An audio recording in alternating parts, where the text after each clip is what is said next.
What's good? How about you?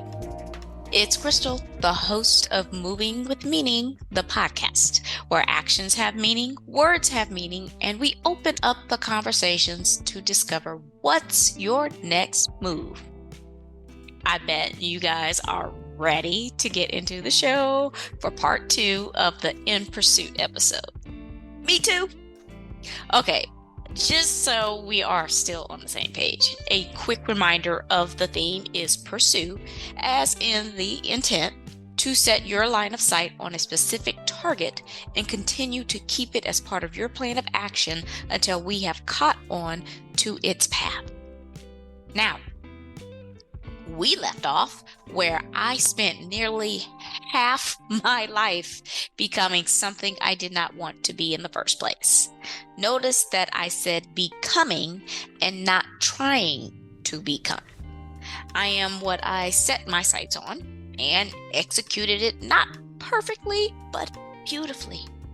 Well, what went wrong? Like many people, we sometimes try to fill a void by all of these flashing lights, to blind others and ourselves from who we truly are and want to be.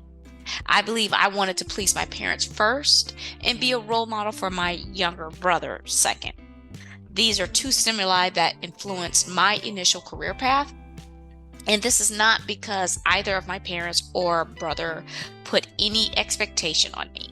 This was all me trying to be all I can be for everyone but me. Let's break those two up because the perspectives are incredibly different. We'll start with the first stimulus. My parents are accomplished in my eyes, not because of what they did or how much money they made, but they made a living and a family. Yeah, there were moments where I wish better choices were made in how they handled situations, but for the most part, they made sure to instill morals and values in their kids. I hear people compliment my parents still to this day about how well-mannered their kids are. So, yeah, they did something right. Anywho, my dad is a mechanical engineer academically, but found himself in the IT project management field, while my mother is a retired educator. She taught high school. Let me tell you, the moment my brother left for college, she retired from teaching immediately. I don't think he was fully enrolled by the time my mom had left teaching. But she left and went to work in financial services, which she found quite enjoyable. Yeah, well, we'll get to that joy part in a minute. So both of my parents were extremely organized. Extremely. My dad has a whole morning routine where he sets out his wallet, his ring, his handkerchief, his watch, all of these accessories are all set out, and how he shaves and everything really is a routine. But with my mother, now back in the day, teachers had to do lesson plans, grade papers, and calculate grades by hand or a calculator. I remember each evening watching my mom grade paper after paper after paper. She even had me come in there and set a stack of papers on my lap and said, "Here's the key, grade them." I asked, is this even legal? She said, "No, but nobody knows." Has anyone ever been in a situation where you were willing to bend the rules to get some help or relief or step in or step up? That's where she was. Not only that, but my dad also traveled. So she was the main one cooking, chauffeuring, and raising us. He did too, but when you are gone most of the week, and sometimes two, you don't feel the full brunt of child rearing. And we weren't bad kids, but we were kids. So we needed to be taught about the world, decisions, and consequences. Through my childhood, they invested in anything that I was into, as you heard in part 1. but really they loved me to draw and write poetry. But I just thought those were extracurricular, like playing the piano. Nothing serious, okay? Just something I could do well in my spare time. We didn't have all this tech back then, so we were creative figuratively and literally. It wasn't until my senior year, when I was trying to decide on a major, that my mother told me she never wanted to be a teacher. In fact, she loathed it. I was like, what? But you are so good at it. The kids loved you. She said, yeah, but I can't deal with them parents. So, anywho, I asked, well, what did you want to be? And she said, I wanted to be a choreographer and own my own dance studio.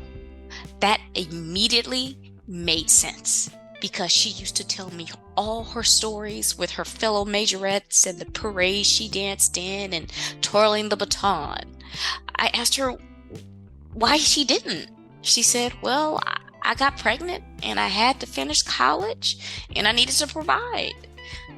So in short, life happened, and it happened fast. One thing I do know is that starting a business takes time, research, and capital. Without the time, the other two won't matter. But we struggled a bit early on, and I guess she just let the dream go. This was the first time that I saw my mother, because she was telling me who she wanted to be, and that we were worth letting that go. But I don't think she should have had to do that. Even when I suggested she go back now, since us, her kids, we were out, she just shook her head. She just didn't have the desire anymore. But I could see the regret. That isn't to say that she regrets having us or choosing us over her career choice, just that I interpreted a look she gave that way. It was this far away, in the distance, but not the future, the past. She was reliving all of those stories she had told us over and over again. I could see her then as a sassy majorette on the football field, performing or marching in the parades with this glorious smile. I bet she would have been a wonderful choreographer and dance studio owner. Now, my dad. I don't think he was really tied to any occupation. I think he wanted to follow in the footsteps of his father and work at Exxon. I mean, he interned there and even worked there after graduating college. Then the dreaded layoffs, and he tried teaching for like a month.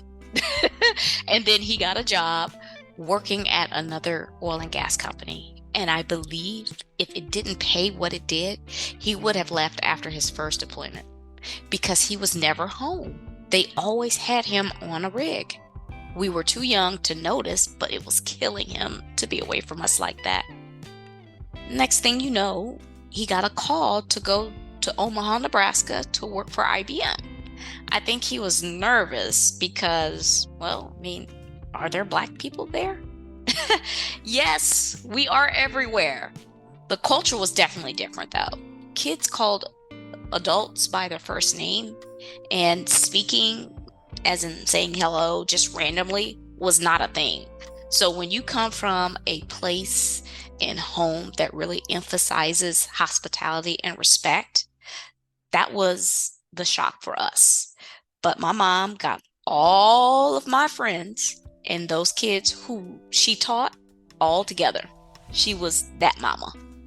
There was always a miss in front of whatever name she wanted to be addressed by. So kudos to you, Mom. Now, back to my dad. So my father did similar things to what I described in part 1 to get to the next level. And boy, did he rise. He was so tunnel visioned in this career that he didn't anticipate he would even be doing, but he was good at it. Now, what he does today is what I call playbacks. every now and then of things he missed during the week. I remember playing basketball in 8th and ninth grade that he missed because he was gone during the week. I worked really hard on the pointers he gave me, and he was never able to see that. He did see my soccer games because they were on the weekends. So there is that. And he was the soccer dad. Needless to say, my dad has expressed that he regrets the traveling. And he is open about it and encourages us to not make the same mistake. Well, he told my brother, not me, because I was the one traveling. I think I know why he withheld this. So, let's go back in time a little bit. Neither one of my parents wanted me to leave to Baton Rouge, Louisiana, to go to Southern University, A&M College. But there were some tough critics. I had to get up out of there. So, in my second semester of my freshman year, my father had gotten laid off. They were struggling to pay my tuition, and they were trying to get help from another family member, which didn't go as it anticipated. So my dad figured it out and came down to my school himself to pay the registrar. Yeah, we didn't have online payments then either.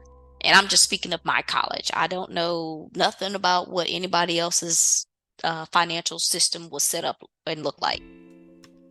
But he took me to an early dinner after that because he wanted to partly explain and partly vent. He expressed how disappointed he was in the lack of support from our family at the time and how it was humiliating. He said after that, he would never depend on them again. And that's why he went and found the money for me to go to school. These next words I remember vividly. He looked at me and he said, I raised you to be independent. You will finish school so you don't ever have to depend on anybody and be in this position to need anyone. He looked away, probably holding back tears, but I knew what it took for him to be vulnerable with me at that moment, and I had to do something with that. So I became tunnel visioned, my father's daughter, in ascending the corporate ladder, and it was straining my kids more than it was my husband. I was still mommy. So I had calls while I was out of town on where articles of clothing were, what food should the kids eat, homework questions, etc. Then when I got home, they, kids and hubby, were just all over me. And then the weekend came. Wash, rinse, repeat. Now, my dad saw this and never said a word. I think because he was proud, but also because I think he figured I had it all together because I rarely complained to him. So how could he know? He just counseled my brother because he had the same perspective as a father, providing for his family, but also being present. So I think he left the job advice to my mother for me, but she wasn't in the same profession, and the roles in my household were slightly different. My husband took a bit longer to reach the height of his career, so I didn't really have the option to step back because of the income. But he is well on his way now. He is completely in his own league right now. I am so proud of you, babe. He is doing exactly what he wants to do, and I don't see him slowing down one bit. Now, the next stimulus was my younger brother. My mom really hammered into me that I was the oldest. Yeah, obviously. But that my brother really looked up to me.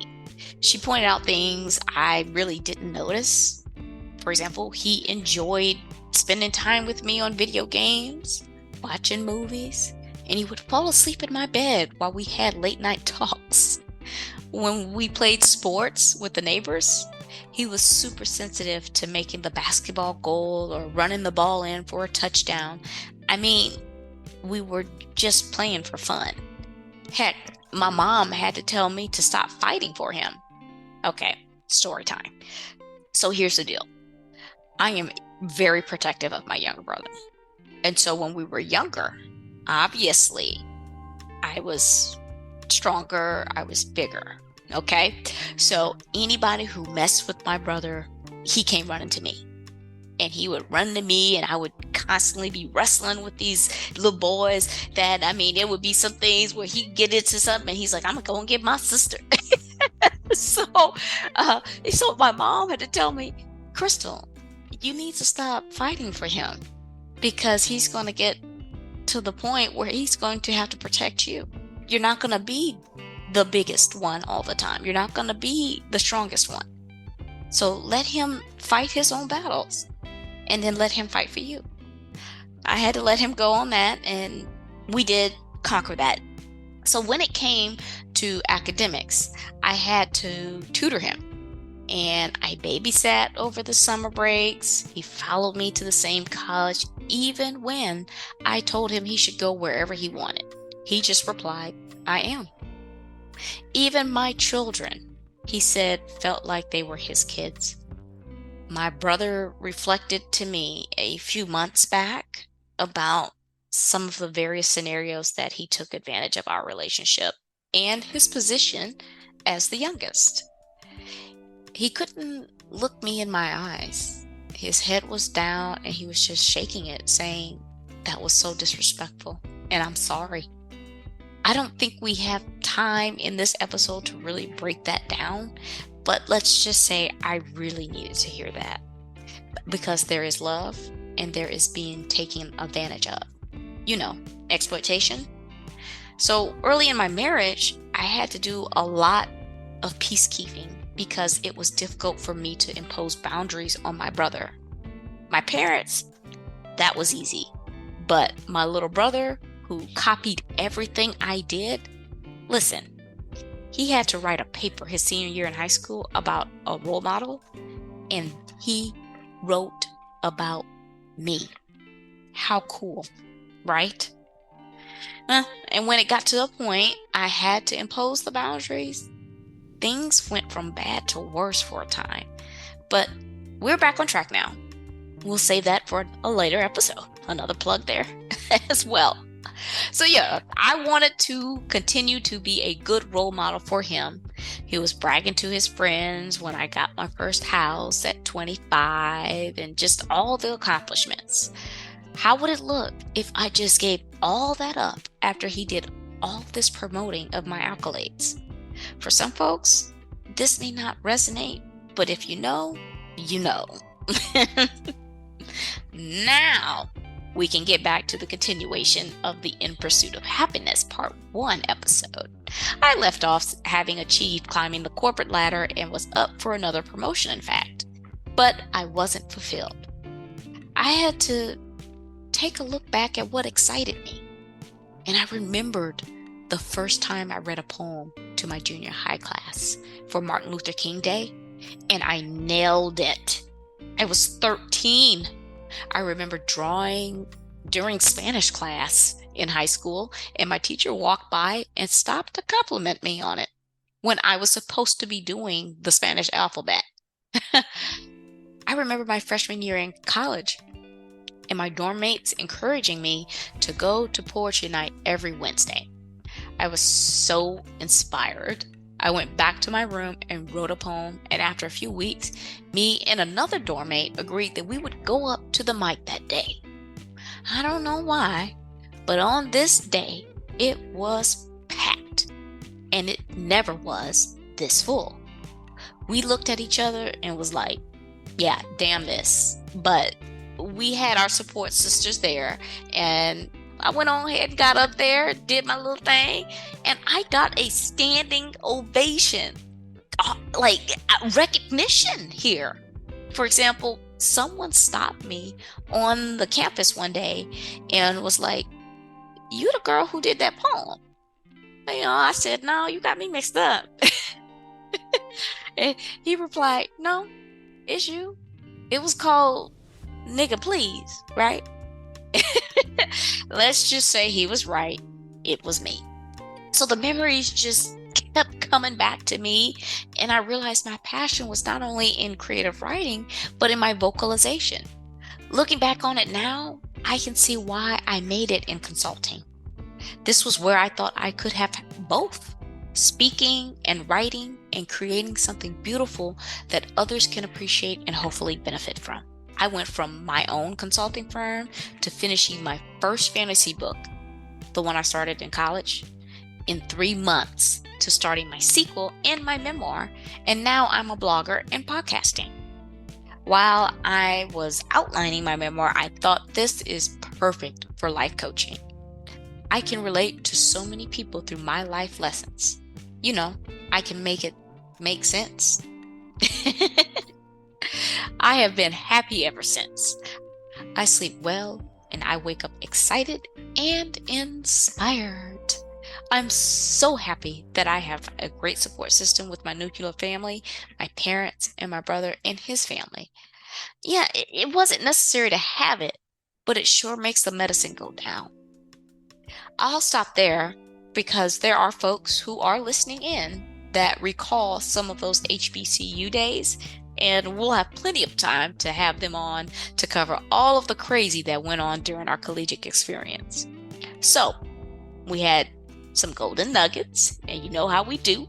Let's add some ketchup to recap. 1, live your life on your terms and not impose what you think others want out of you. You don't owe them anything, but a thank you and an I love you doesn't hurt. 2, never give up on your dreams. 3, nothing is coincidence. Just as that recruiter said to me in part 1, I got my foundation and I am using every bit of it. And 4, the roads that get you there are full of purpose and will help you succeed on your journey. Just keep going. That's the episode today. Drop a comment if you can relate to pressures of succeeding and what that shaped out to be, as well as what career changes you've made and why. Your comment and story is sure to hit home for someone. Make sure you guys subscribe to the show, Moving with Meaning, the podcast, and tap that alert bell so you know when these episodes drop. We're on Amazon Music and Spotify right now, soon to be Apple Podcasts. Stay tuned. If I get enough downloads and follows, I might be inspired to drop a few episodes in a single week. So please share, like, repost, and follow. We're creating a community. Quick housekeeping before you go. Follow me on Instagram at movingwithmeaning82 and my Facebook page, Moving with Meaning. Also connect with me on LinkedIn. Links are in the episode. See? Super easy. Alrighty. I'm Krystal, reminding you to take it one step at a time. All moves have meaning. Check y'all later.